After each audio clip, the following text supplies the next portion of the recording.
Welcome everyone to session 2, setup and maintenance. Target audience for today is owners and administrators. Focus and goals. You're going to understand and learn how to set up remaining database items. And you're also going to learn how to maintain the setup menu. I do not recognize a few names in the live class today. So I am taking attendance.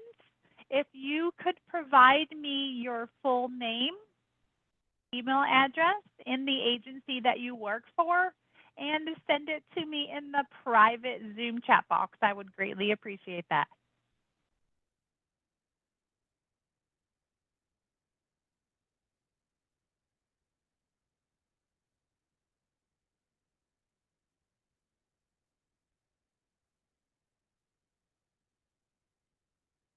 All right, everyone, let's go ahead and log in to Alora Plus. Let me open up the chat box just in case anyone has any questions for me. I can view it and answer them for you. There we go. All right, we are going to go over to the left-hand navigation tab. And we're going to click on Setup. We're going to start with the very first one, Aid Service Titles.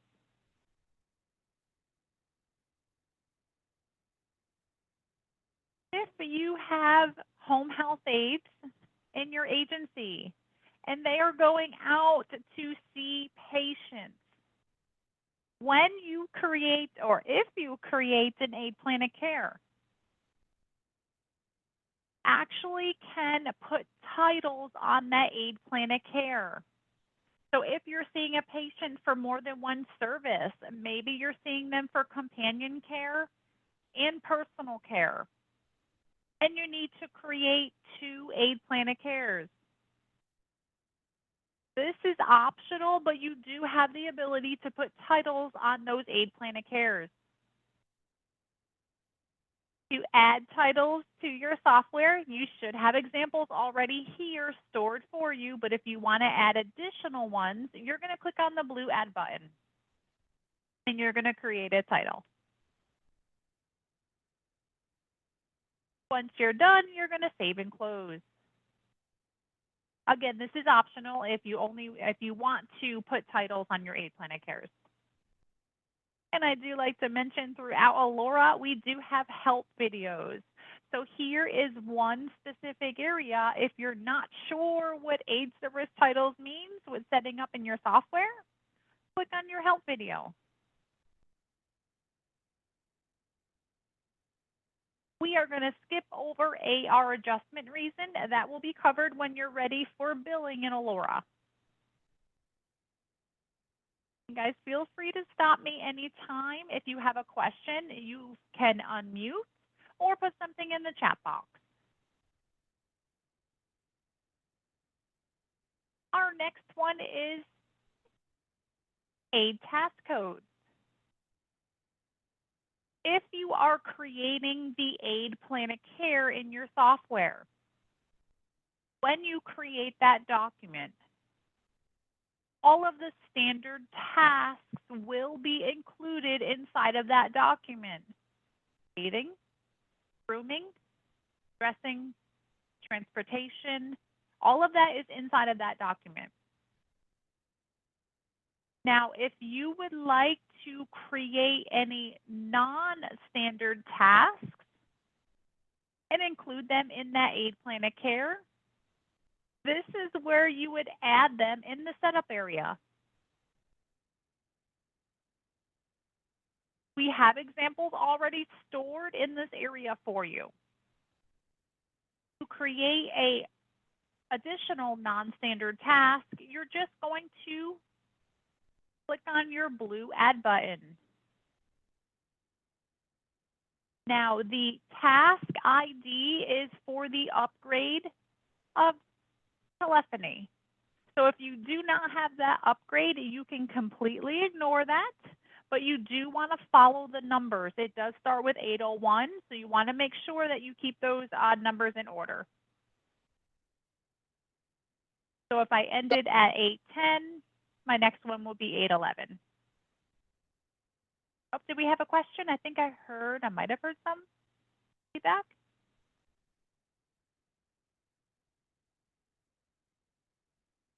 Okay, maybe not.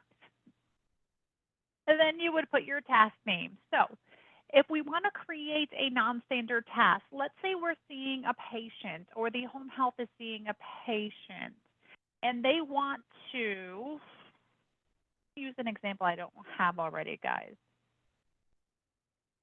Take a walk with patient.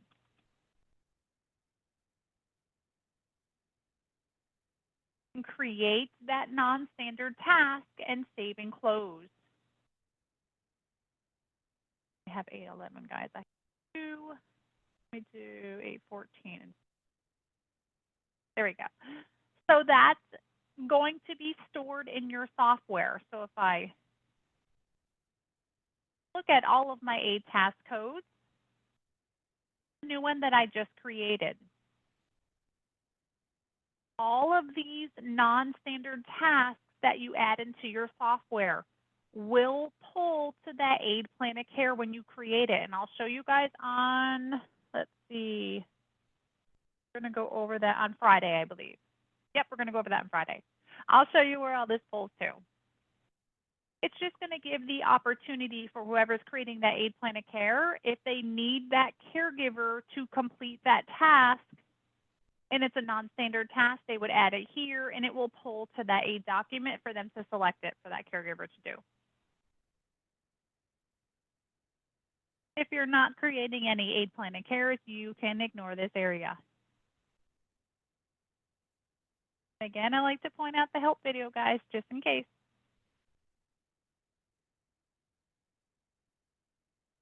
Next, we're going to talk about payers. So we're going to go back over to the left-hand side. From setup, we're going to navigate. It should be in alphabetical order. We're going to go all the way down until you see payer.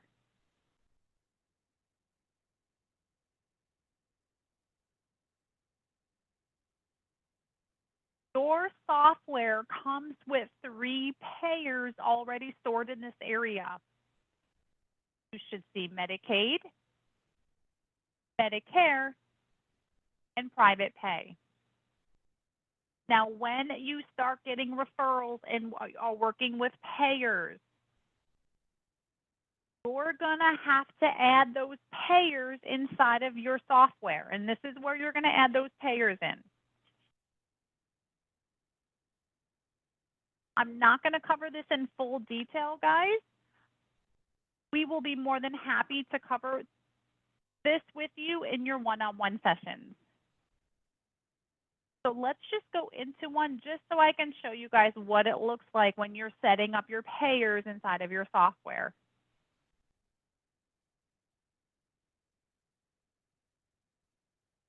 You have tabs on the very top. Payer tab is the payer information. So you're going to put the payer name, what type of payer it is.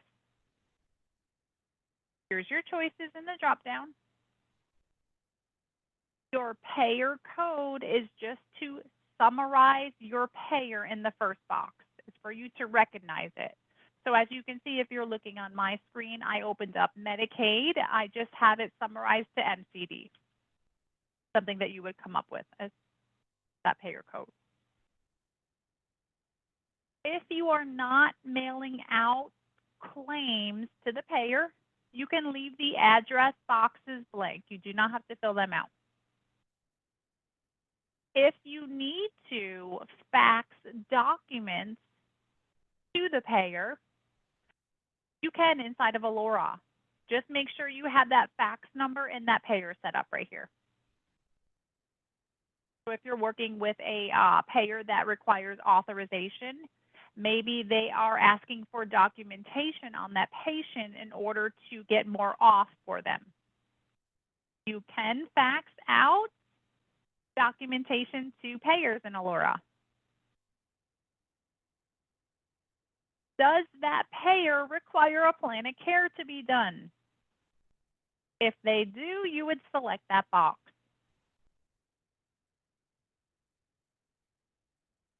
Your next tab is your ID and alerts. So with every payer that you set up in your software, you can put alerts on that payer for scheduling purposes.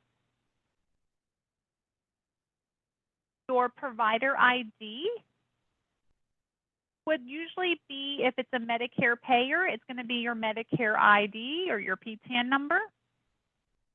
If you're working with a Medicaid payer, it's usually your Medicaid ID or your tax ID.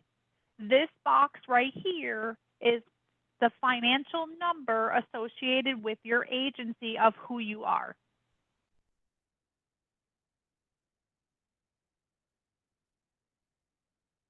And I'm not going to go through these boxes because remember, to the right, it will tell you what it means by selecting the box over to the left.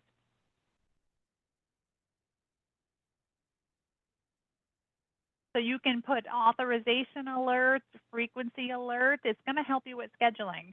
So if you're working with a payer, for an example, that requires authorization, when you select this box and you put in that patient's authorization, when scheduling visits onto that patient's calendar, if you're about to exceed the authorization, we're going to let you know. You have that alert from your payer setup. And here's all the other ones, guys. And again, I won't go through this. If you guys have any questions or concerns, we will be more than happy, whoever your implementation specialist is for the new agencies, to go over this with you. Your next tab is the claim tab.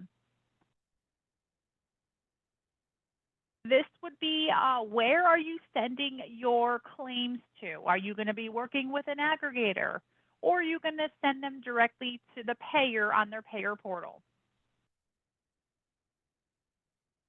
You're going to get this information most likely from your payer. So if you're going to be working with them and uploading those claims to the payer portal, you would, unless they give it to you already, you would need to request a companion or a submitter guide.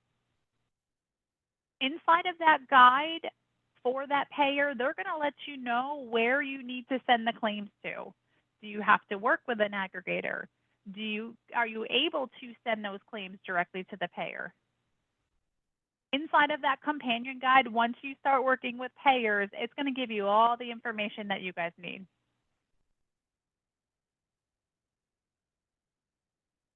They're going to let you know what type of claim they are requesting, the claim form, and all of the electronic claim information will be coming from that payer's companion guide. Again, for the new agencies, I don't want you to stress about this area. If you're not working with any payers at this time, no worries. Once you start working with payers, you're going to get all this information from them. Don't worry about it now. We're going to skip over invoice, and the last three tabs that you see here are advanced tabs. Every payer requires something different that they want on a claim. So you would go through that companion guide and see what that payer is requiring to be on that claim. And you would select the appropriate boxes of what they're requesting. You have your advanced A, B, and C. All right, guys, we're going to cancel out of here. Again, I don't want you guys to stress on this just yet.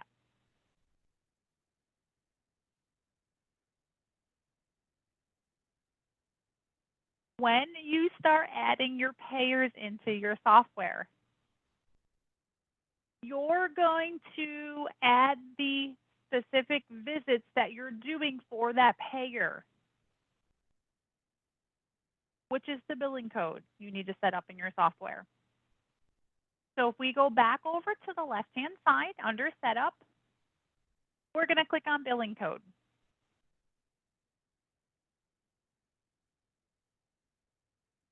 Now, I will let all of the new agencies be aware that we do have the 32 Medicare billing codes already pre-stored in your database.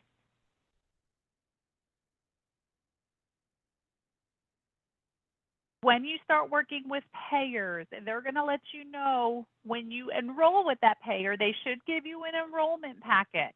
They'll send it to you probably by email. They're going to let you know what the billing codes that you are going to add in, what type of visits that you're doing, and the rates. If you're on a contract, they're going to give you all of that information. This is where you're going to add individually your billing code specific for that payer. So we're just going to open one up, show you guys what it looks like when you add your billing codes in. It's just one tab. Your service billing description box is going to be a detailed description of the services being provided. So if it's a home health aid visit, put home health aid. You can also put the payer in the last area if you'd like. That's optional though. So it's just what type of service you're doing. Your next area is the billing code box. This is just a short description to summarize your first box. You have, I believe, 6 characters to summarize the first box in the second box right here. If you're looking on my screen, I just put HHA for my home health visit for Medicare. With every billing code that you set up in your software, you can select the discipline for that billing code for that visit. As you can see, this is a home health aid visit. So this is why I have the home health aid selected under the discipline tab. If you're working with Medicare or a Medicare payer, you're going to get that revenue code most likely from the payer. And here's your choices. This is usually only required when you're creating UB04 claims. PPT HCPCS, you'll get that from your payer as well.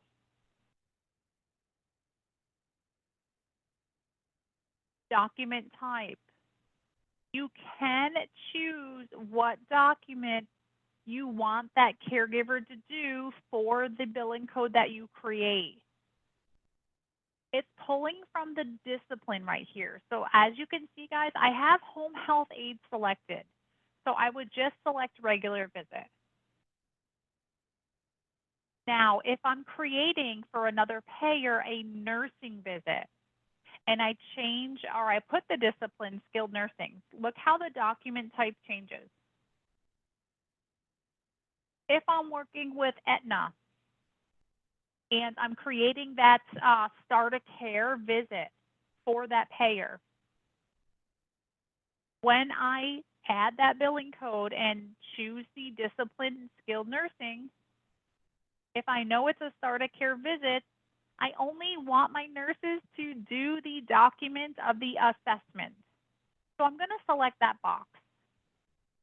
That way the nurses will not have the ability to select the wrong document type for that visit. This is the only document that will show up is that start a care assessment.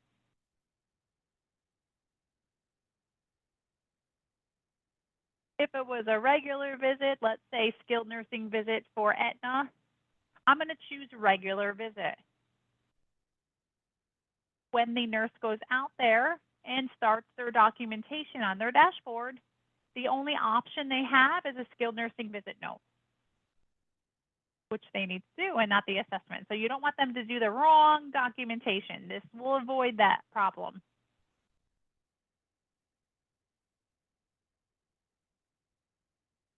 When you're adding billing codes into your software, we do encourage you to select the appropriate payer for that billing code.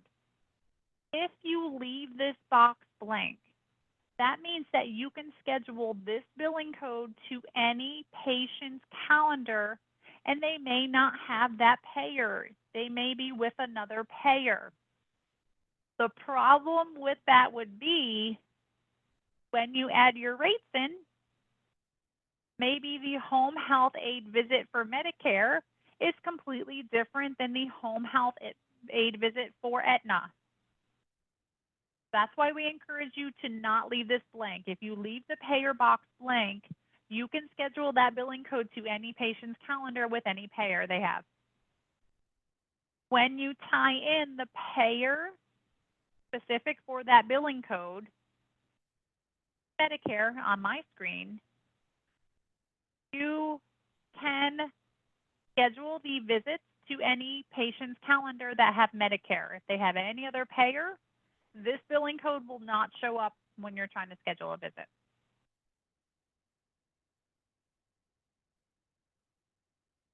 When you're working with a payer, they're going to let you know what the charge is for that visit. And you're going to plug the charge in on this very first box under period 1. We encourage you to put a calendar date in the from box right here. If you're not doing any previous billing at all in the software, just put it for the beginning of the month of October.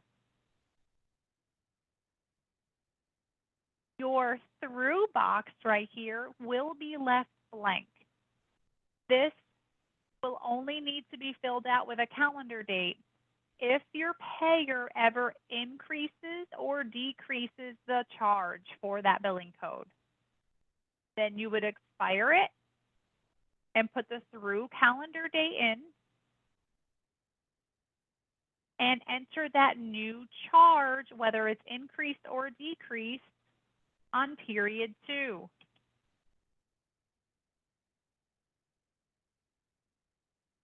And put your from calendar date the following day. That's only if there's an increase or a decrease on the charge. If not, don't worry about period 2. Keep that blank. Your last area is, how is that payer paying for that visit? Is it by 1 unit equals 1 visit? Or is it by the time? By the time, this charge right here, is it every 15 minutes, 30, or 1 hour? Then you would just save and close.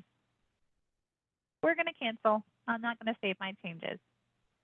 Again, I don't like to cover too much into this area, especially for the new agencies. I'm sure you're not ready yet to go over any of this since you're not working with any payers just yet.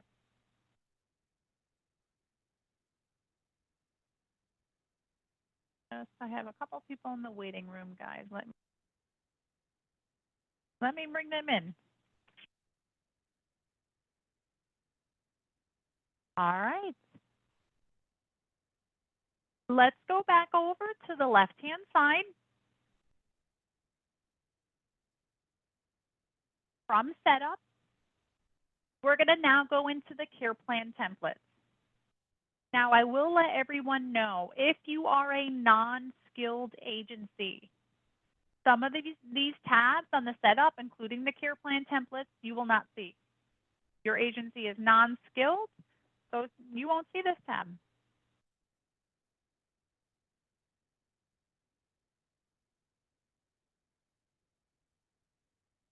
We provide you 172 care plan templates in your software. This is to customize your care plan building for your OASIS and pediatric assessments. This would be in specific areas inside of that assessment. So it's like the mailman delivering your mail to your mailbox. If you're looking on my screen or your screen, the very first tab that you see is cardiac. So these are the care plan templates inside of the OASIS assessment in the cardiac tab. Teddy, great question. Do we have Spanish version for the care plan templates? Unfortunately, we do not. I'm so sorry.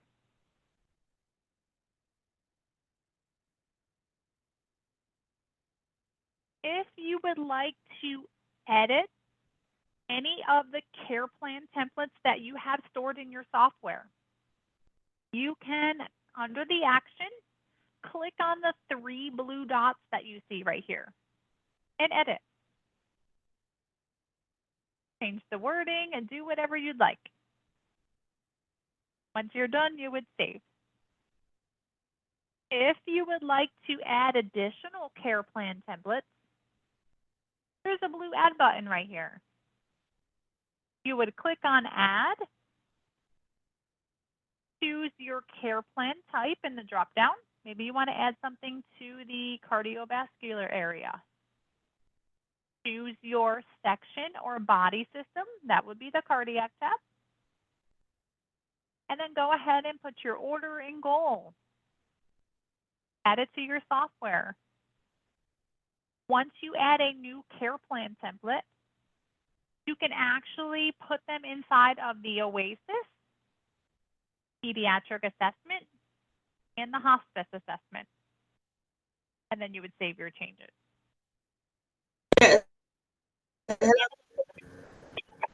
Oh, is it Augustina? I think you're unmuted. Do you have a question? Oh, Oh, okay. By an accident. No worries. I think that's what I heard you say. How are you doing, guys, so far? I covered just a few tabs. Do we have any additional questions or concerns on any of the tabs that I covered so far?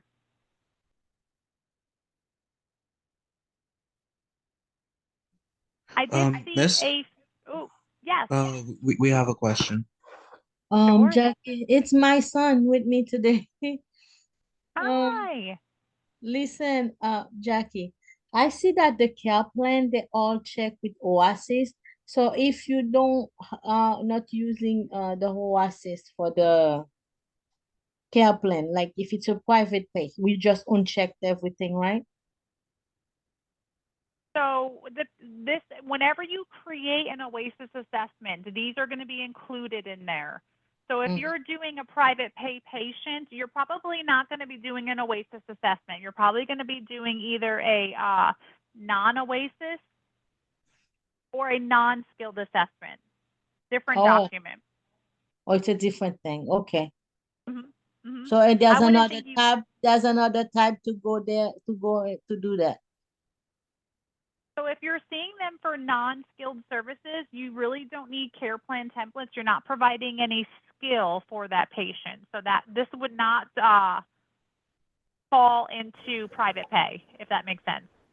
Oh, okay, gotcha. So if it's private pay, you don't need to do the care plan. All right, thank you, Miss. You're welcome. Now, I was going to say I am taking attendance. I did see about 5 people jump on a little bit late, which is no problem. If you could provide me, if you haven't done so already, which I don't think you guys did, if in the private Zoom chat box, if you could actually provide me your full name, your email address, and the agency that you work for. I do take attendance, and I want to make sure everyone gets credit. How much, guys?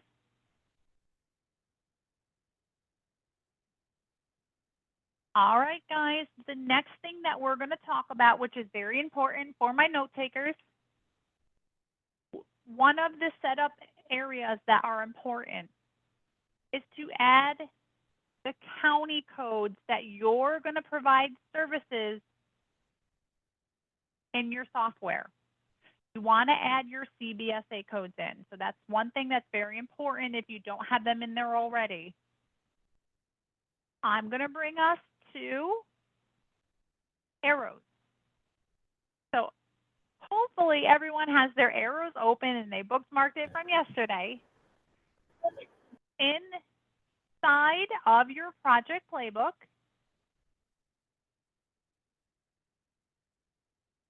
under session 2, right underneath, you're going to see CBSA code lookup link.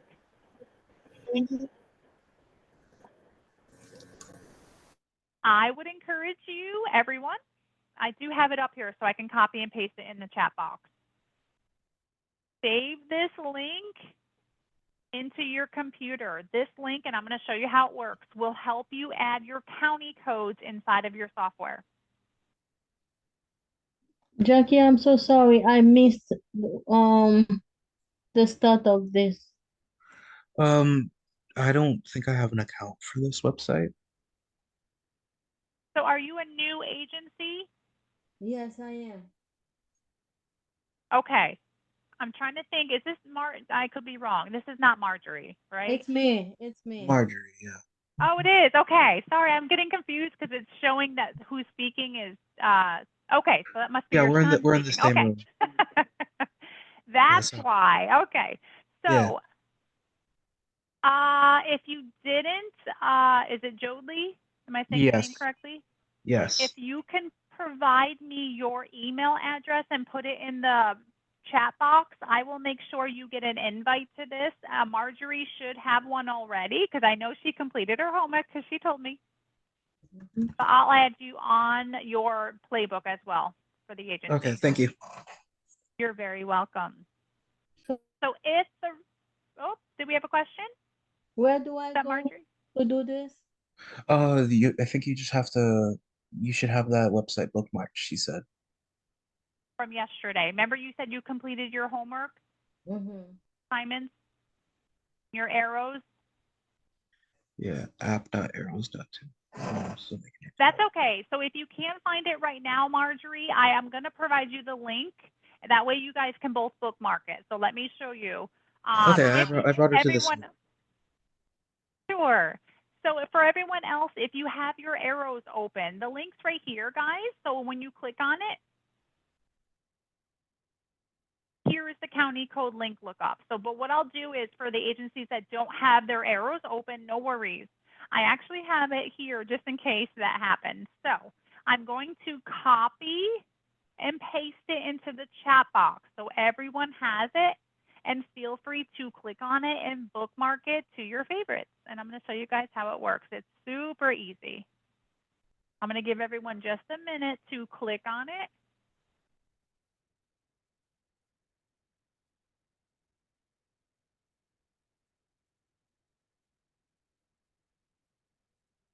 So my note takers, one of the setup areas that is very important, add your county codes, where you're going to provide services, what counties. Hope I can hear a little bit of feedback. Is it Augustina? Did you have a question? Yes. Yeah, I'm going. Oh, okay. No, I said I don't, because you go in and I can't out. hear you. So you're breaking up. I'm so sorry. If you could put something in the chat box, I can't hear you.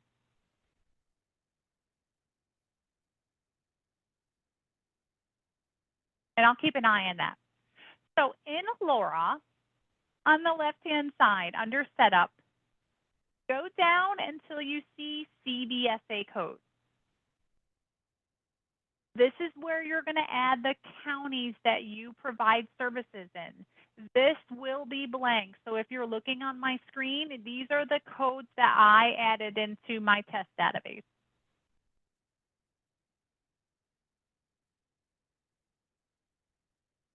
When you click on that link here, this is what it looks like.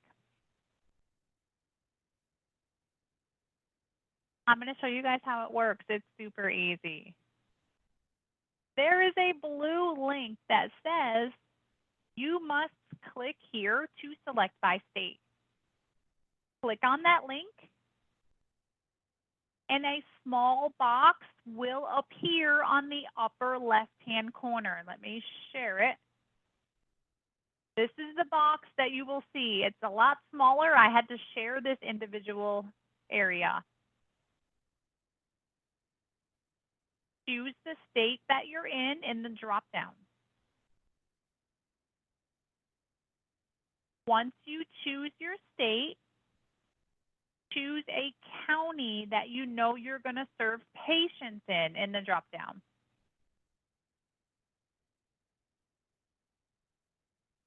Once you choose that county, you're going to see the CBSA code. It provides you that code right here.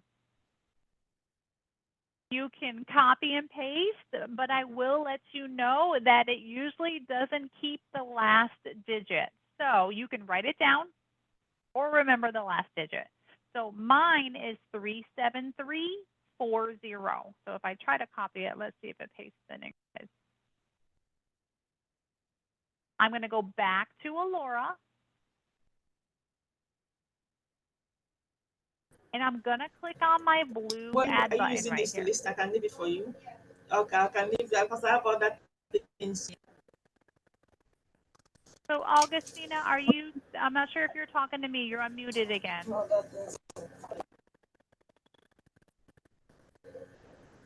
I'm going to self-mute you just because there's a lot of feedback coming through.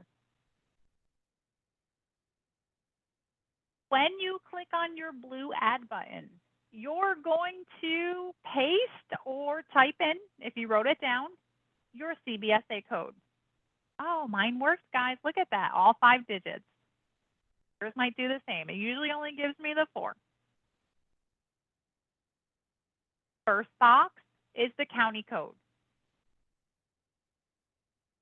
Your second box is going to be the county name. So you're going to put the county name in the second box right here. Oops.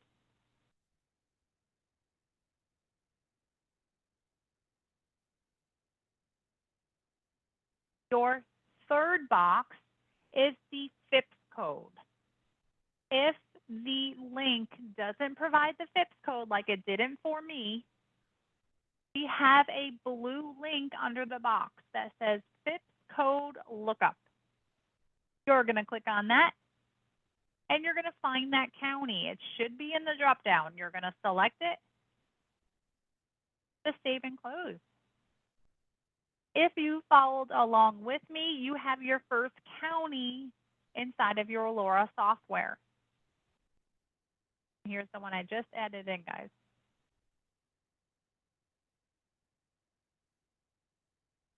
Does anyone have any issues with this area?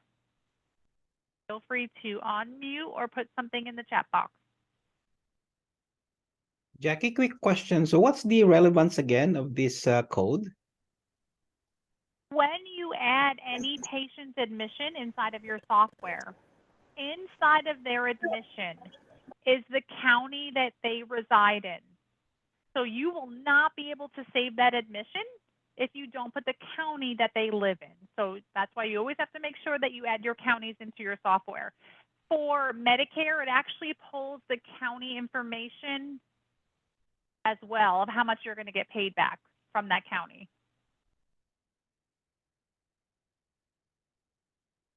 And hopefully that answers your question, Teddy. Let me know. Thanks. You're very welcome. Everyone's good on this?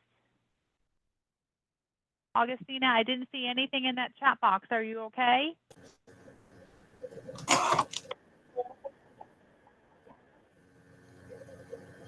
You unmuted, but I don't hear anything but feedback.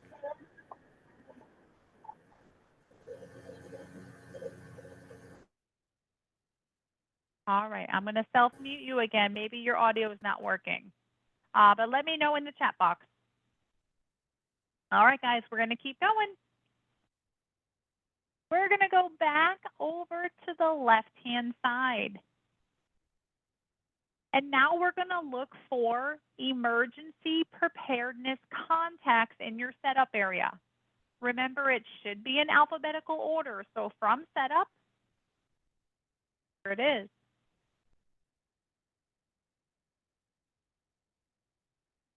In this area inside of your software, the only thing that we set up for you is EMS. This is where you're going to add in your emergency services. local fire departments by county.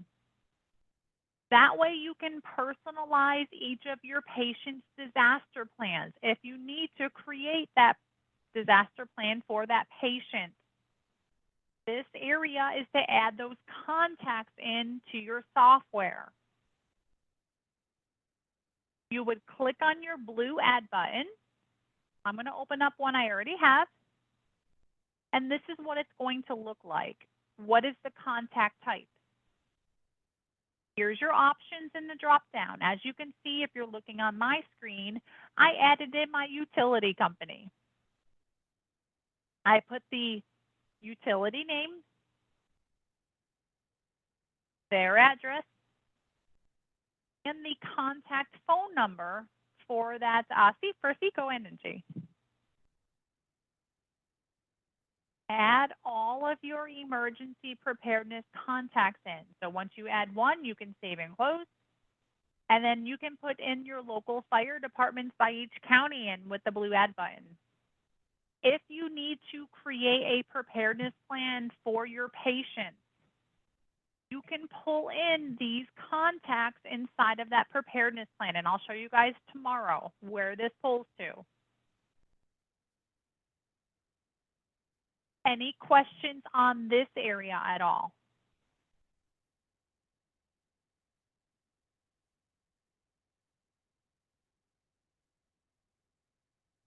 All right, I don't see anything. We're going to keep going. Back over on the left-hand side, right below where we are in setup, is evacuation emergency preparedness level. You're going to see examples. I believe you're going to see what you see in my screen inside of your software. These are just examples. This is going to be set up according to your agency's policy and procedures. When you first opened up your agency, inside of that handbook is a preparedness plan area. You're going to add in your levels. They may not say level. It may say level 1 or tier 1 or color coded. What this is, if there's any severe weather emergency or natural disaster, what are the appropriate details of actions expected to be taken in level description? So when you start creating, if you start creating preparedness plans for each of your patients, inside of that plan is to tie in what level they are. So if I had a patient and they were level 4, let's say that these are my agency's preparedness levels.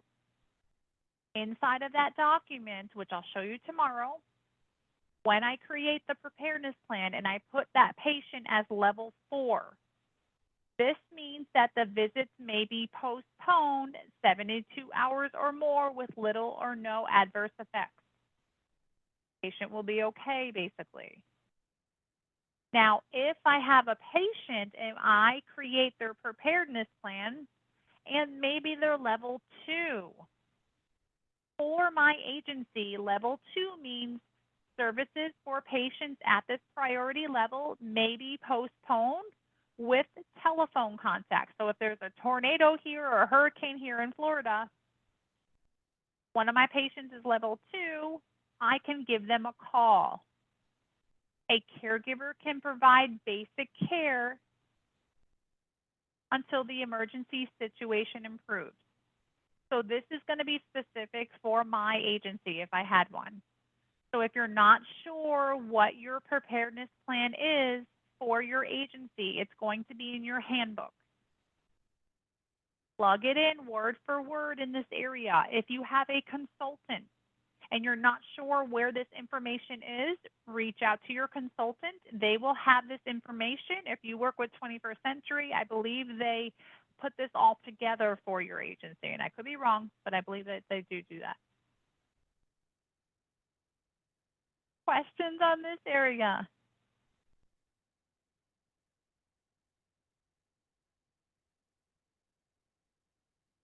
All right, guys, I don't see anything. Back over on the left-hand side, we're going to click on Insurance Case Manager. Now, I'm pretty sure for the new agencies that you don't need to do anything here just yet. If you work with any payers, and those payers have insurance case managers, you can add their information in with the blue add button and tie in what payer they are with in your payer dropdown. If you add something or someone in here, you do have the opportunity to fax out documents to that insurance case manager. So I'm going to use a VA. They work with authorization. If you are needing more authorization for that patient, and maybe that patient has an insurance case manager, that insurance case manager is asking for documentation, or they approve more auth. If you set up that insurance case manager here in your software, you do have the opportunity to fax out documents to that insurance case manager.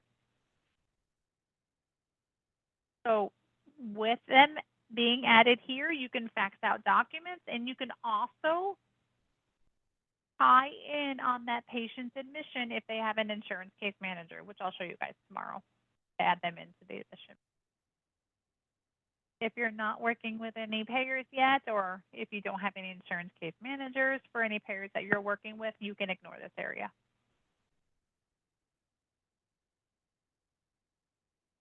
All right. We're now going to talk about in setup, missed visit. Missed visit reason, I should say. So we're going to go back over to the left-hand side, and we're going to click on the tab that says missed visit reason.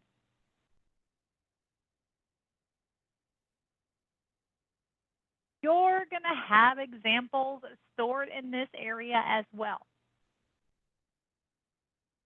Your caregivers will have the opportunity to complete a missed visit note. Inside of that missed visit note that they create is a drop-down box that says the reason why the visit is being missed. Whatever you add to the setup area here will pull to that drop-down box in that missed visit note. So if you wanted to add additional reasons to why a visit may be missed from a caregiver, go ahead and add some with the blue add button right here.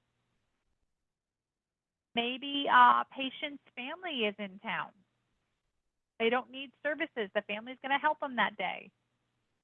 Add it in with the blue add button, that reason type, and save and close. Maybe the patient, it's a holiday weekend and they're out of town with family. Add it in with the blue add button. You do have the opportunity to add in as many reasons as you like. The more you add here, the more of a selection that the caregiver can choose from of why that visit will be missed.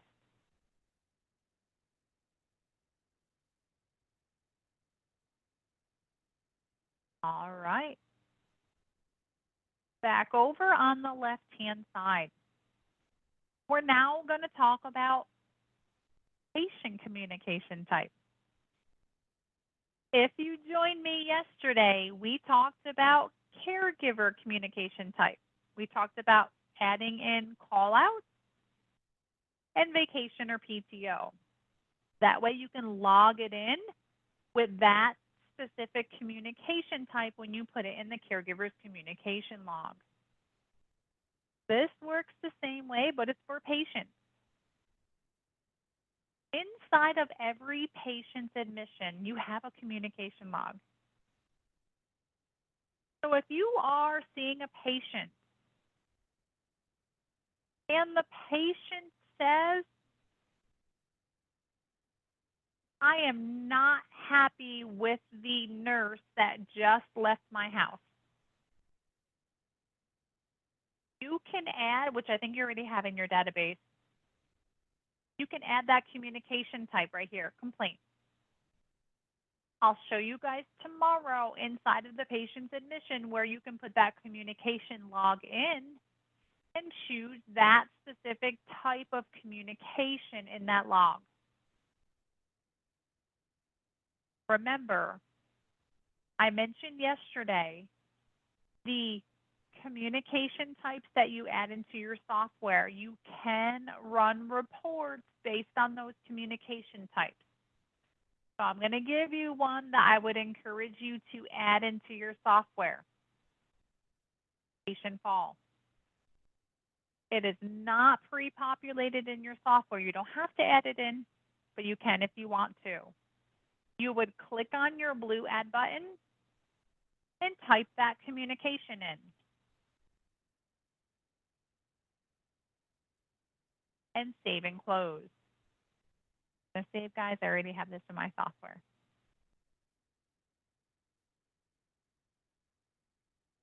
So if you receive any communication about a patient that had a fall, I'm going to show you tomorrow inside of the admission. You would click on the communication log and choose this type of communication and put your log in. Add as many communication types as you'd like in your software. Do we have any questions, guys? Any questions on this tab or anything else that I covered so far?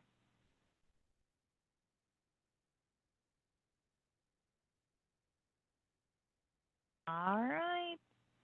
Below in the setup, patient communication type is patient electronic document folder. You can create folder names inside of your patient's admission. That way, when you need to upload documents into that patient's chart, you can put those documents in a specific folder for better organization. Same thing for your caregivers. We talked about that yesterday. You'll have examples stored here for you, I believe 5 or 6.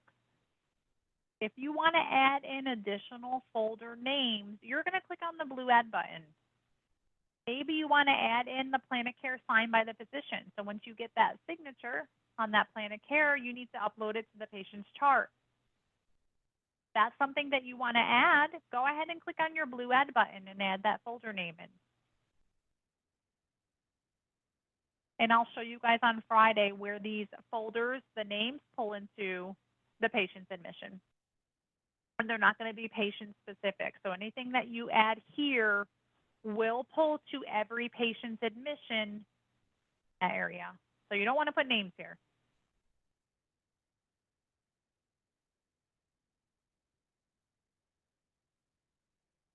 All right. We're going to go back over on the setup. Now we're going to look for patient facilities.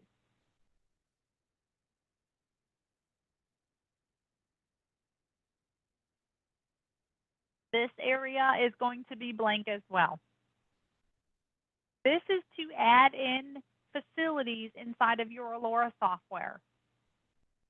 Hospitals, SNFs, rehab centers, whatever you would like to add into your software. So if you ever need to do a transfer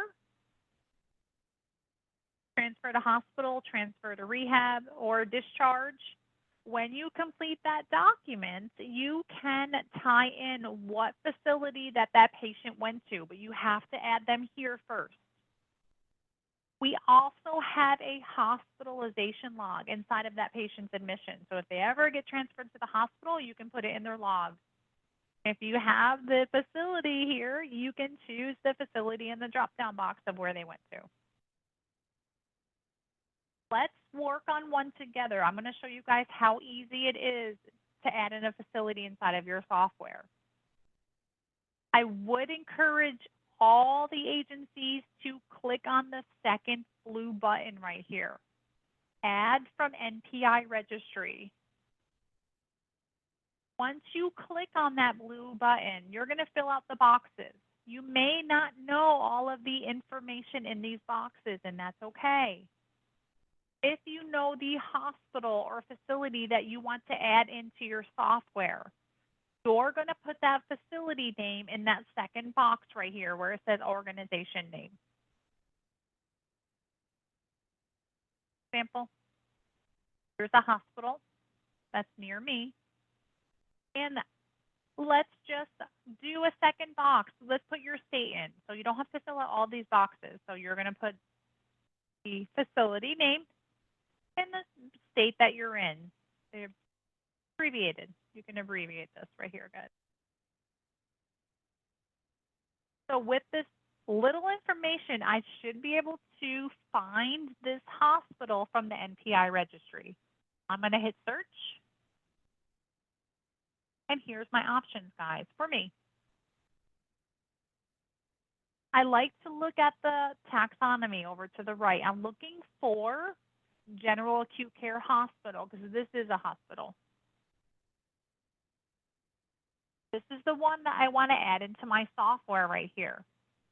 So to add that information in, I'm going to click on my blue pencil with the blue box around it over to the left. The boxes have been filled out for me. The only thing that's not filled out is the Q code that you see right here, the second box on the top. This is to associate what type of facility this is I'm adding to the software. In my drop-down box, I know that this is a hospital. It's an inpatient hospital, so I'm going to choose inpatient hospital. That's all I need to do, guys. I'm going to go down and just save my changes. I'm not going to do it. I already have this hospital in here. It's right here. So this is where you're going to add in all those facilities. That way you have them stored in your software. If anyone transfers or discharges to that facility, you have it in there. You can associate where they went to. Is anyone having any problems in this area with finding a facility?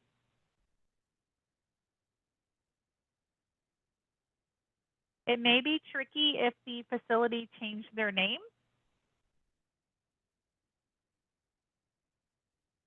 You guys are all good?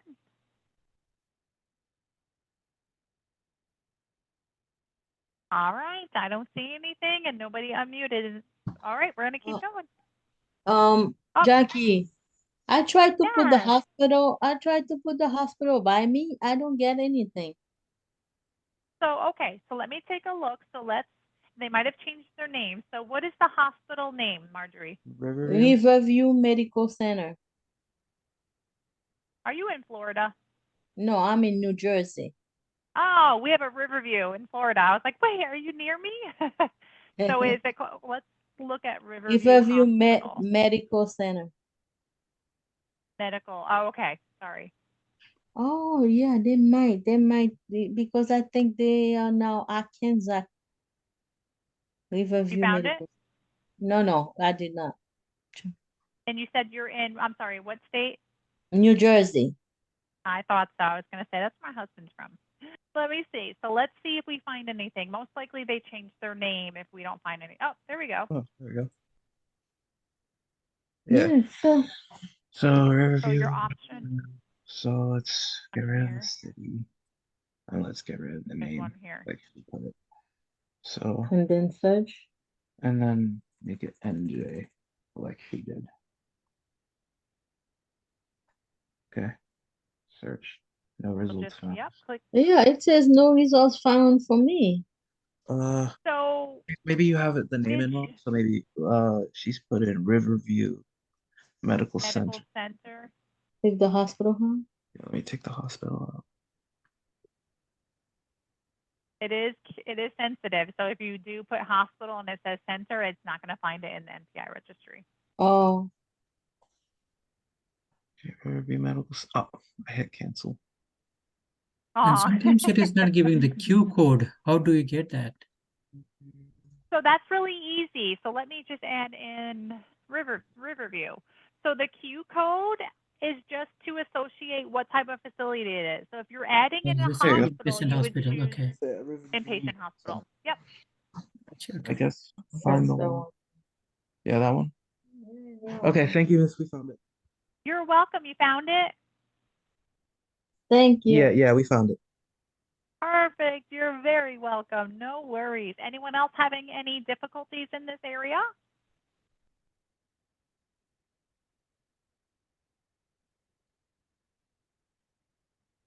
All right, I don't see anything. Let me check the chat box again. Okay, we're going to keep going, guys. It's super easy. I promise you, use that second button, guys. Don't try to find. When you click on the blue add button right here, look at, you have to fill out all of these boxes. Let us do the work for you and pull it from the NPI registry. All right, we're going to go back over and from setup. Jackie, I'm sorry. Yes, It that's says okay. I got a warning. Facility without a Q code will result in claim being rejected.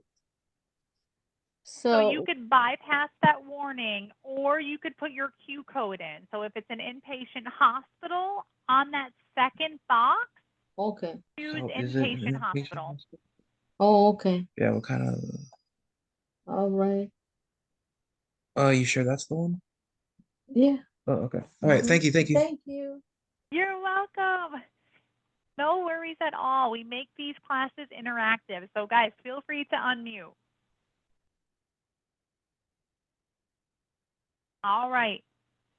We're going to look for phrases on the left-hand side. So under setup again, we're going to go down, and here's phrases.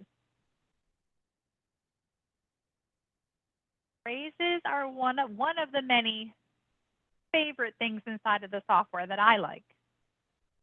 We give you over 100. If I had to guess 150, I could be wrong. These phrases are stored in specific areas inside of the software. Again, I like to say it's like the mailman delivering the mail to your mailbox. So if you're looking on my screen, the first one, or if you're looking on your screen, one of the phrases that we have stored in the software is aid visit comment. Inside of the aid visit note, if your aides need to type in a comment, maybe the patient declined one of the tasks, you can add that phrase where they can just click on phrase lookup and they're going to see that phrase and they're going to select it. These are inside of the Oasis. They're inside of nursing notes. They're inside of fax cover sheets. I promise you, when you add phrases to your software, it's going to save you time. If we're looking up, let me see, I think it's under fax comment.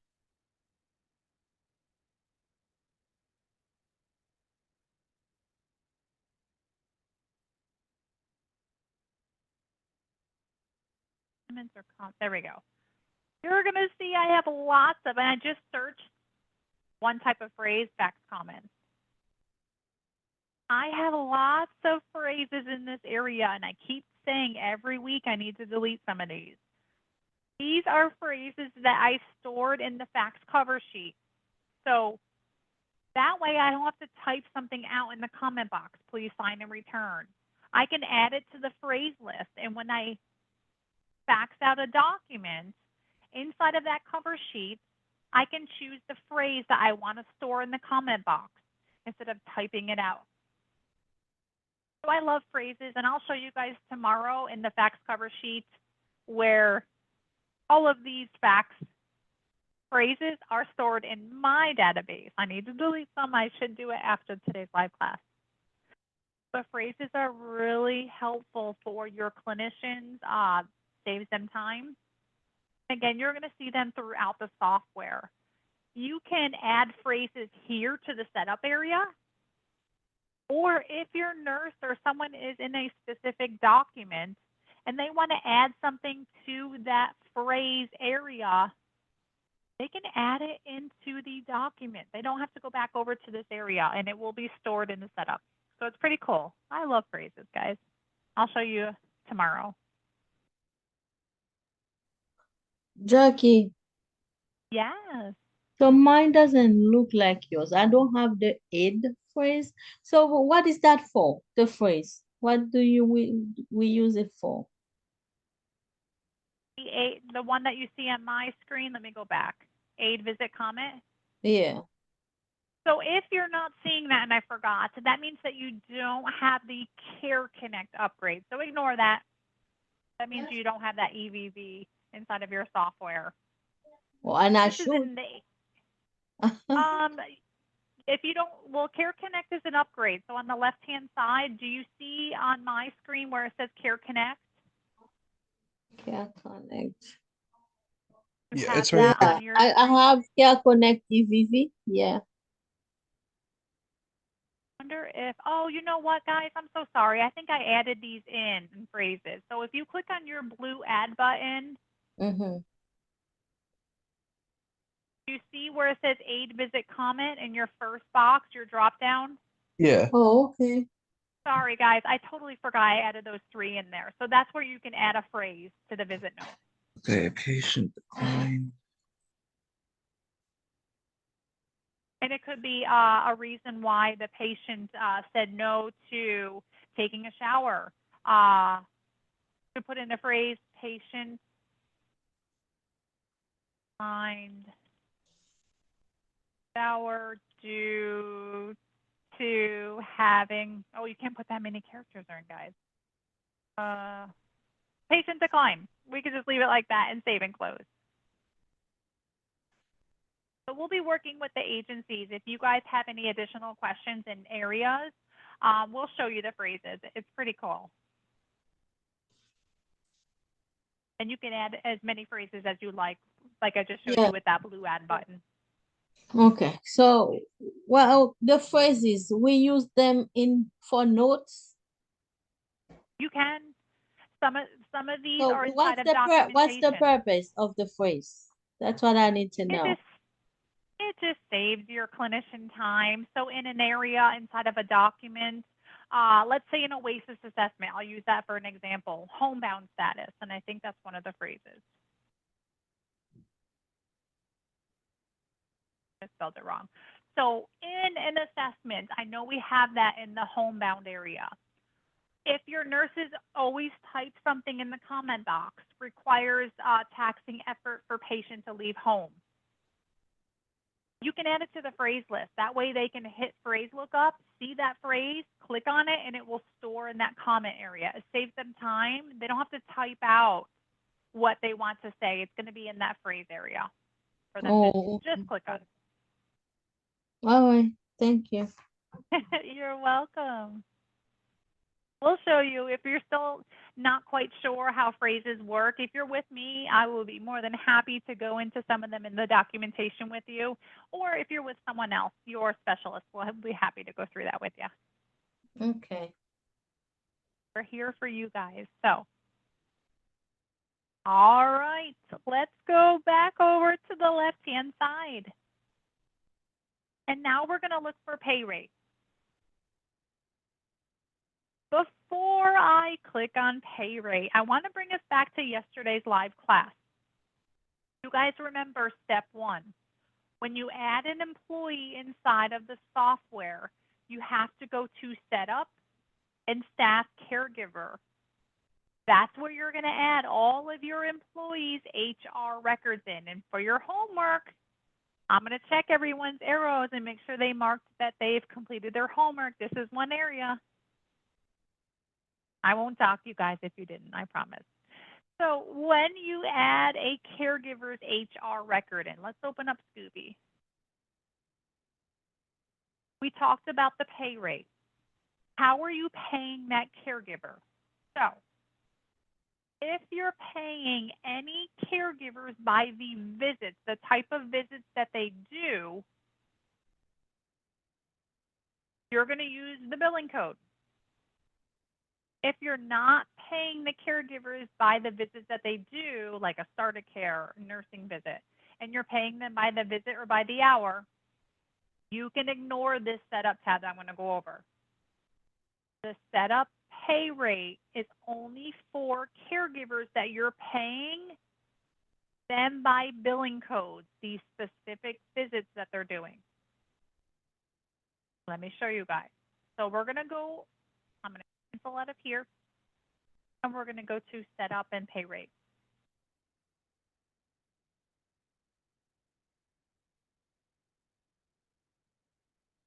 All of the billing codes that you add into your software will pull here.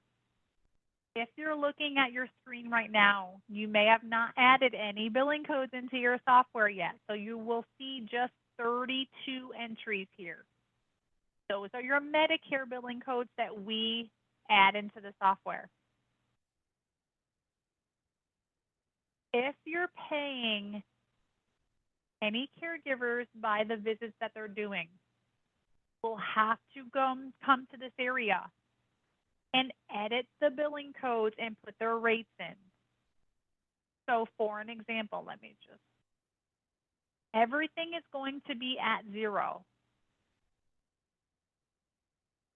So when you come to this area, you're going to see everything is 0. So if you hire a nurse, for an example, you're paying that nurse by billing codes, the visits that they're doing.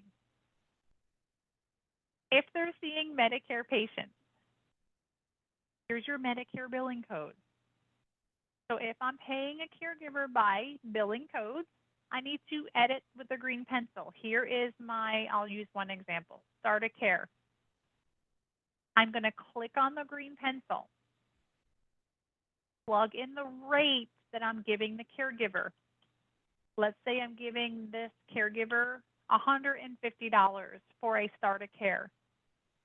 How am I paying them? By the visit or by the hour? In this case, I'm going to say a flat rate of $150, whether they're there for an hour or 3 hours. They're getting that standard pay rate. And you're going to update. If you are not paying any of your caregivers by billing codes, you can completely ignore this area. Don't worry about it. Leave everything at 0.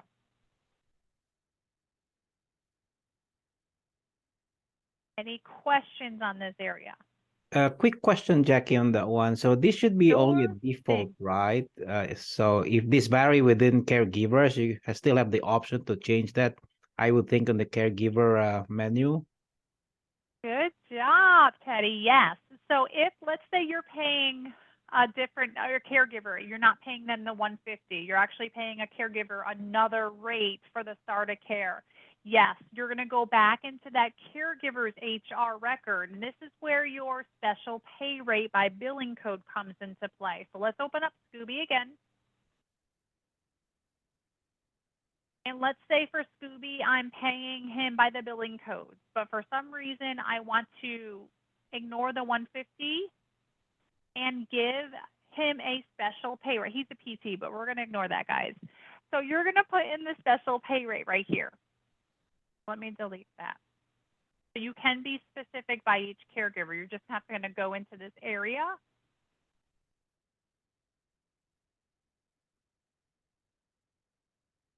And you're going to add in that special pay rate.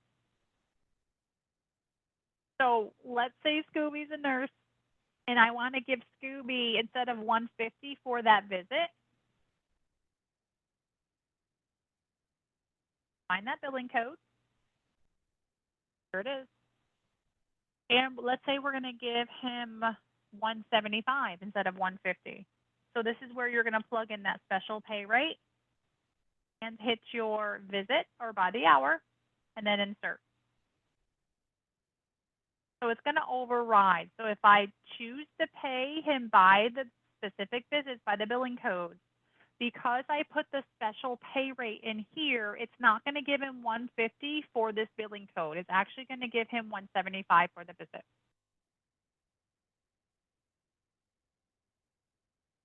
Let me know if you have any questions on that, Teddy.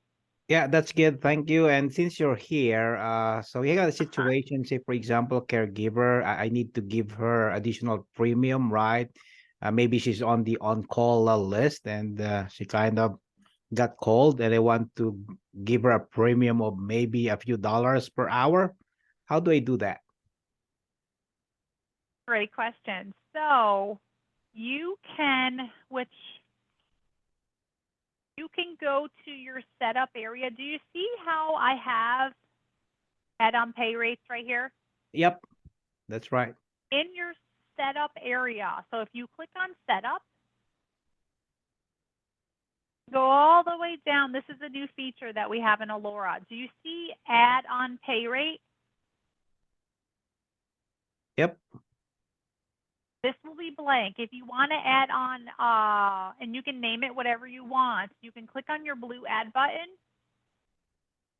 and put whatever you'd like on the first box. Maybe it's a weekend or last minute and you want to pay them extra. Put whatever you'd like in that first box and then put the amount. So if you wanted to give them $3 more, you could put in 3 here or whatever it may be and then save and close. All right, sounds good. Then if I kind of give him also maybe for a certain period in time, can I put expiration on there? Or For validity date? this, Yeah, for the add-on setup. so there's a couple other things that you'll have to do. You'll have to add it into your setup first. Right. And then go to your caregivers and add it into their HR record.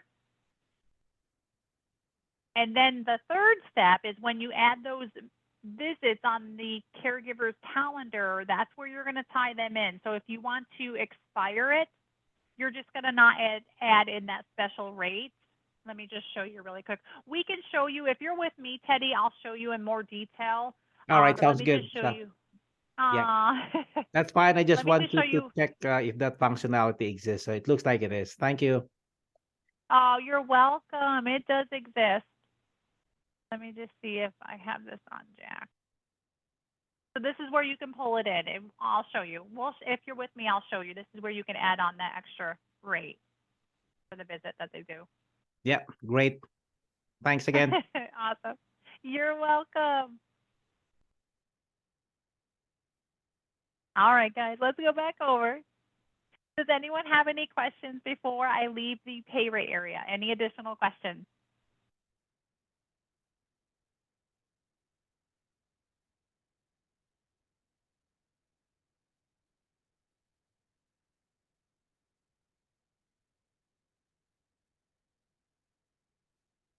All right, guys, I don't see anything in that chat box. We're going to keep going.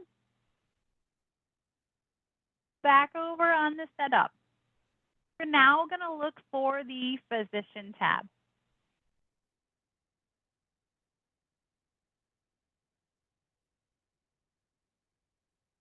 Another important area in your setup. Make sure you have your physicians inside of your software. So when you get your first referral, you're going to know where that referral came from. Add in the physician. This is one of the areas that you can add them in. This will be blank. You're going to click on that blue add button. Another area where I like to say, let us do the work for you guys. Click, instead of trying to fill out all of these boxes right here, click on that blue button that says Update from MPI Registry. Another area that you may not know all of this information, and that's okay. Fill out what you know. So let's say that you just know the physician's last name. You don't have all that information. Plug in their last name. And go ahead and put your state abbreviation in. And search. Hopefully, we should be able to find that physician in the MPI registry. What I have, again, I like to look at that taxonomy. I'm looking for family medicine. I know this physician. Here he is right here. If I need to add him into the software, I'm going to click on my blue pencil with the blue box around it. it's going to let me know that all of the boxes have been updated. So I'm just going to hit OK. And here it is, guys. All of these boxes are filled out for me. I don't have to look for the NPI, look for his address. If they're registered, which most likely they are, in the NPI registry website, we're going to pull that information for you. On the bottom, there are 3 blue links that we have. You can do your own search on the NPI registry website by clicking on that.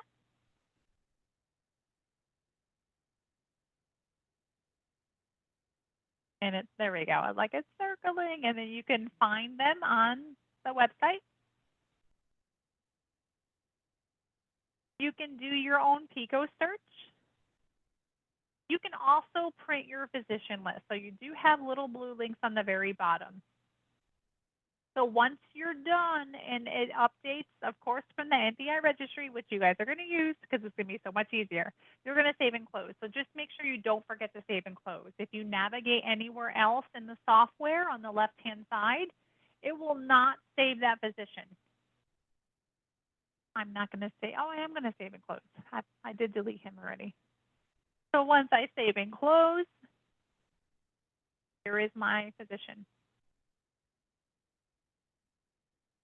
Is anyone having any issues with adding a physician in? You guys might not have any at this time, but if you're using your own physician and you want to see how it works and it's not working, then let me know. Either unmute or put something in the chat box, guys. I'll give everyone just a minute.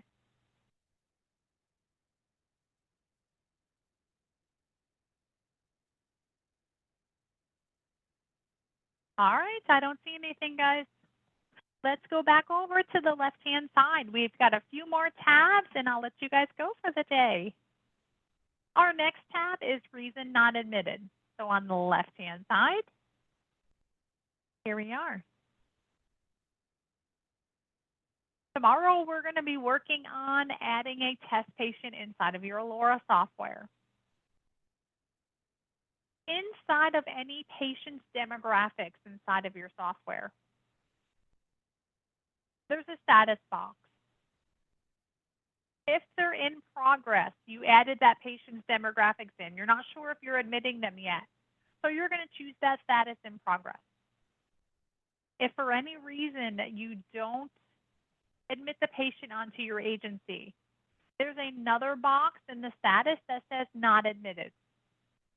When you select that box, there's going to be an additional drop-down box for the reason why you're not admitting that patient to your agency. Here in your setup area is to add all the reasons that you would think you wouldn't admit a patient onto your agency.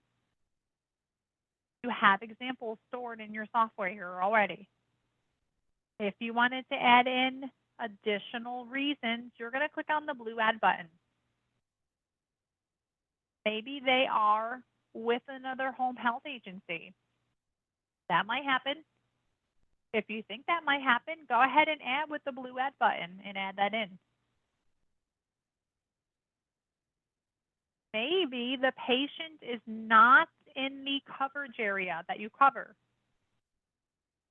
Add as many reasons as you'd like to your software. It's just going to give you a better selection to choose if you ever have a patient and you don't admit them onto your agency. And I'll show you where this pulls to, guys, tomorrow.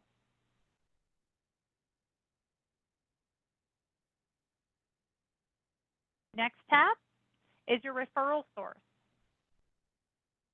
Due tomorrow, inside of the patient's demographics, you can put where that referral came from.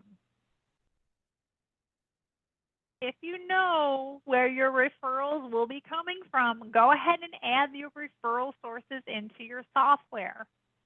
You can be as generic as you'd like by putting doctor's office, or you can be more specific in putting the doctor's office name. That way you can see where your referrals are coming from. You will be able to run a report. Add as many as you like, guys. Put the hospital, if you know the hospitals that your referrals are coming from, rehab center, add with the blue add button and add that referral source in. See you guys tomorrow where this pulls to.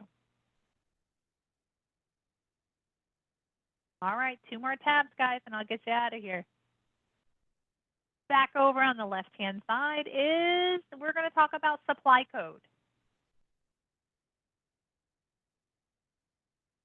This is where you're going to add supplies, if you need to, into your software. We have provided 20 supplies already stored in this area.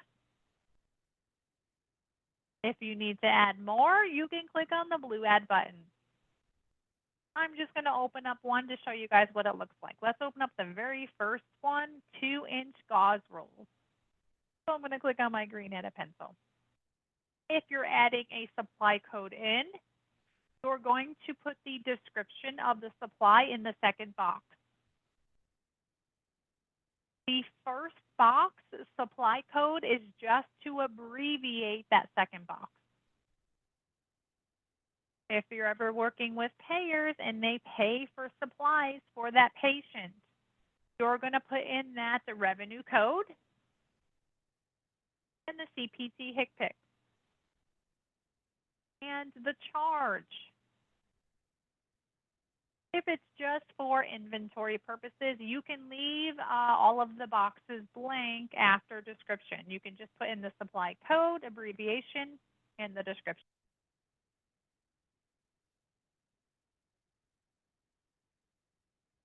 Our very last tab, guys, is stored signature. Now, if you guys are following, yes. Jackie, for the supply code, where we get the code? That's the actual supply code right here you're referring to? Yeah, because if I want to add, so the first box is asking for the supply code. That's to abbreviate the supply in the second box. So you're going to put under the description box, let's say it's math. I don't know, I'm just going to use that. You're just going to abbreviate it in the supply code. That's all. It's something to summarize that second box. Oh, okay. That's all. You'll come up with that abbreviation. Okay. So if you're looking on my screen, let me go back to the summary, guys. So for an example, cotton tipped applicators. In the supply code area, we abbreviated it CTSW. Okay. Oh, but the wheel code, the wheel code is under the tab that says select or type with revenue code. It says that would be med surge supply or med surge sub dress. You would only need to fill out that box if a payer is paying for supplies for a patient. If they're not, ignore that box. Okay. All right, thank you. You're welcome. Jackie, quick question there. So is the code Alora standard or is it a industry standard? Right here, the supply Yes. code? Yeah. It's just something that you come up with. So you can, it's just Okay, this is Alora standard. abbreviation. Okay. Yep. All right, guys. Last tab we're going to go into now. If you don't see this tab in setup, so click on your setup for the agencies that are following along with me on your database. In setup, when you go all the way down to the very last tab, or second to last tab, if you do not see stored signature, let me know in the chat box or on mute. We don't have the stored signature underneath the supply code. Perfect. Let me show you. It's a feature that you can enable inside of your software. Stored signature is the ability for your skilled clinicians to store their signature inside of the software. When they have completed any documentation, When they go to sign that documentation, they can choose to use the stored signature that they have in the software. It is password protected. So let me show you how to enable that feature inside of your software. We're going to go back over to the left-hand side, and we're going to click on the Admin tab. And we're going to choose Customize. Remember, this is your global settings inside of your software. We're going to go and click on the Point of Care tab. It's in the middle pretty much on the tabs on the top. Once you click on the Point of Care tab, you're going to go all the way down to the bottom. It's the very last box, and it says Stored Signature. Check that box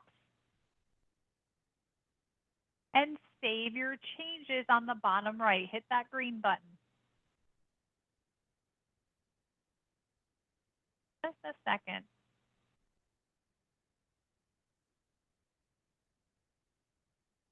Now, when you select that box, to encourage the update to your software, I would encourage you to log out. So if you go all the way back up with your toolbar, all the way up to the top, and hit your blue log off on the upper right-hand corner and log out. Once you log out, go ahead and log back in to your software.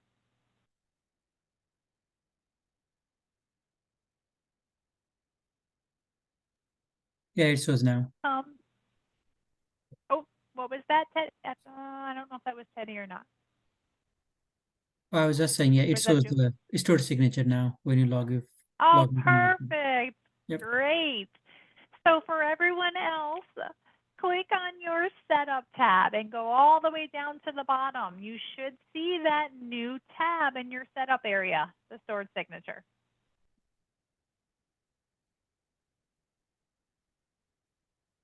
Now, I will let you guys know that your caregiver list here is pulling from your HR records, anyone that you added into the software, your setup staff caregiver. So if you have nothing here and it's blank, you didn't do your homework from yesterday, and it's okay, just make sure you do it. Add your employees inside of your software. How stored signature works, I'm going to use myself for an example. Here I am, implementation training. That's my first and last name. I'm a caregiver. You would click on the blue pencil with the blue box around it for that caregiver. Once you click on that, you're going to click on the green button that says Add Signature. Have that caregiver sign. Once they're done, hit the green button that says Save Changes. It's going to ask you to create a password for this signature. Pick whatever you'd like. I am not even in the box, guys. Let's try this again. Confirm your password on that second box. And hit your OK. That's how easy it works. The signature is stored. So if I was a nurse and I finished any documents in Alora, I can choose to sign that document one out of 3 ways. I can manually sign that document, digitally sign. Remember, a digital signature pulls from their HR record, first name, last name box, and the title box. Do not leave that title box blank. Or I can decide to utilize my stored signature. If I select stored signature, I'm just going to plug in that password that I created. This signature that you see will be stored on that document. And you would just save and close once you're done.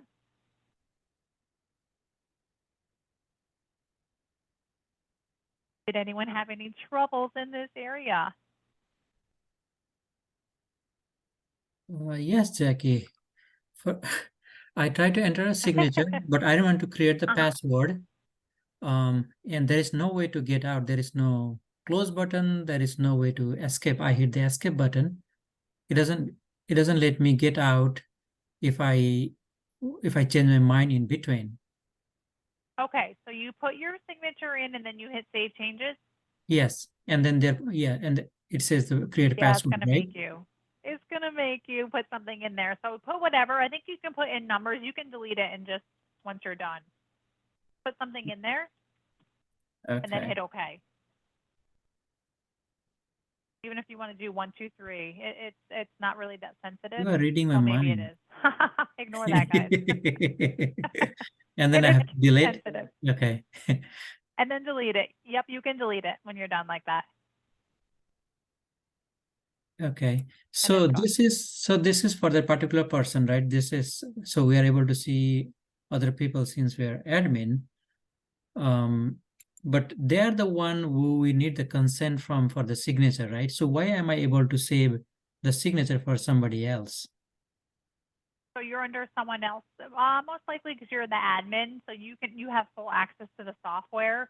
So let me see if I go under Scooby Doo. Let's see if it lets me, guys. Yeah, I think it's because you have full access to the software. Let me see if it gives me an error. I try to save it. Yeah. But So I it's think why now, I think this is the reason why. Because you might not want to give access to your caregivers to use their own, to create their own stored signature. So if they're not in the office and you don't give them access to this area in their user security manager, they can't create a stored signature. They will have to come into the office. You'll have to do what I just did, edit or add their signature, and then they'll come up with their password. It is password protected. So if that makes sense. right. for So you. okay.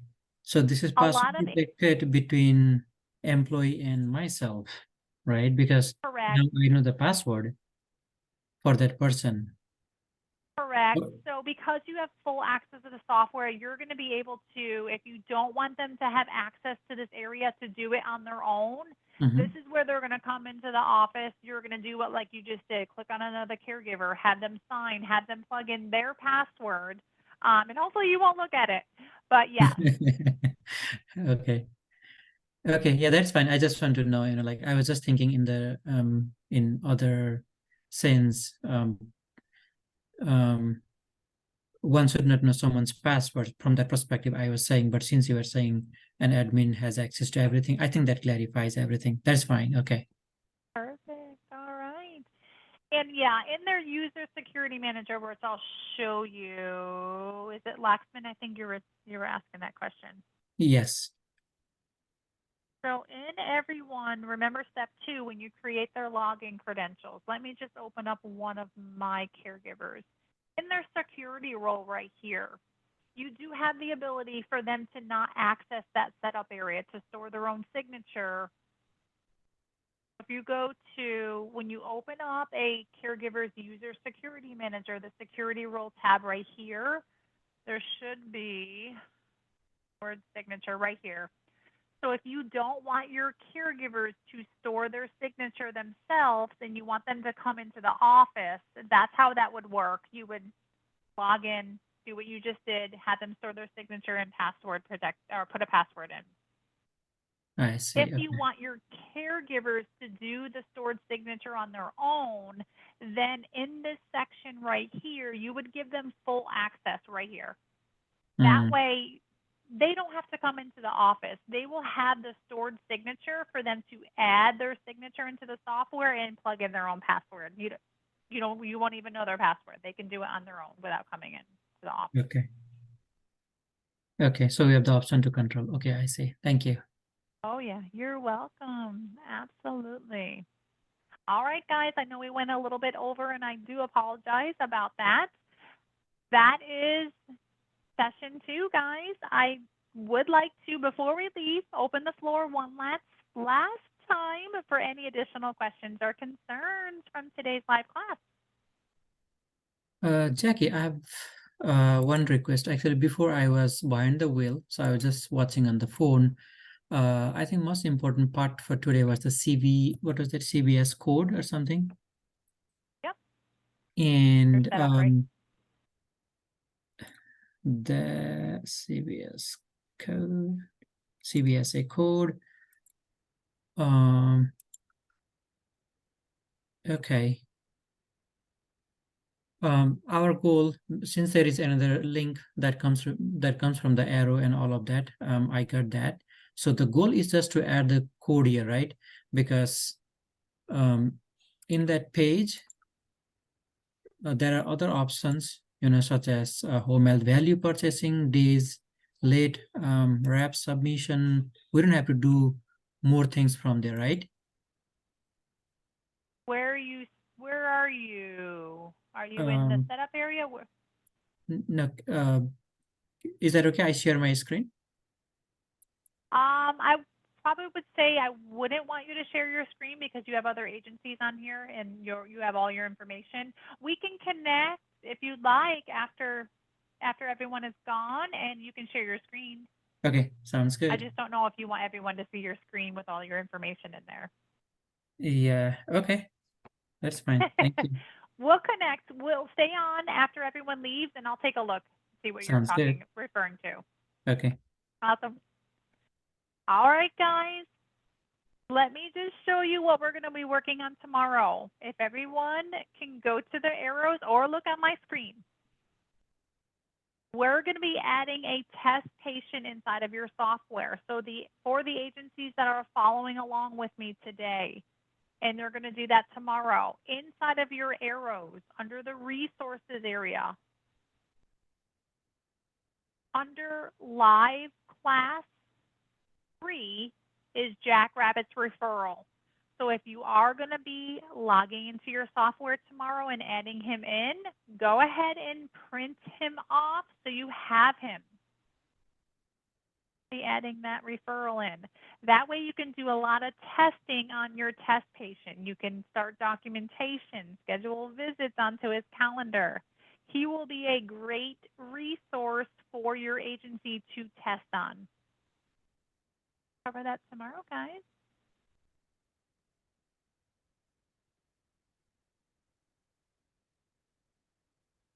All right, guys. I don't see any additional questions in the chat box. Well, thank you guys for joining me today, and we will work on your test referral tomorrow. Everyone have a great rest of your day. I'll see you guys here tomorrow. Thank you, Jackie. Have a good night. Bye-bye. Very welcome. You as well. Yeah, I learned a lot today. Thank you very much. Oh, great to hear that. You are very welcome. All right, take care of yourself, okay? You too, Jolie. See you tomorrow. See you tomorrow.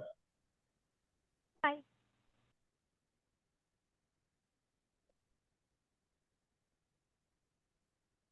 Now, just a minute, Laxman. Sure.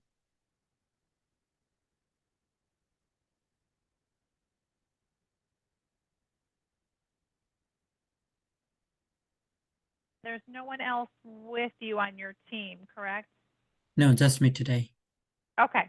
That's what I thought. Just making sure before I put everyone in the waiting room who hasn't disconnected. Okay. Right. ATM is We are good to go. We are good to go. So let me just stop sharing.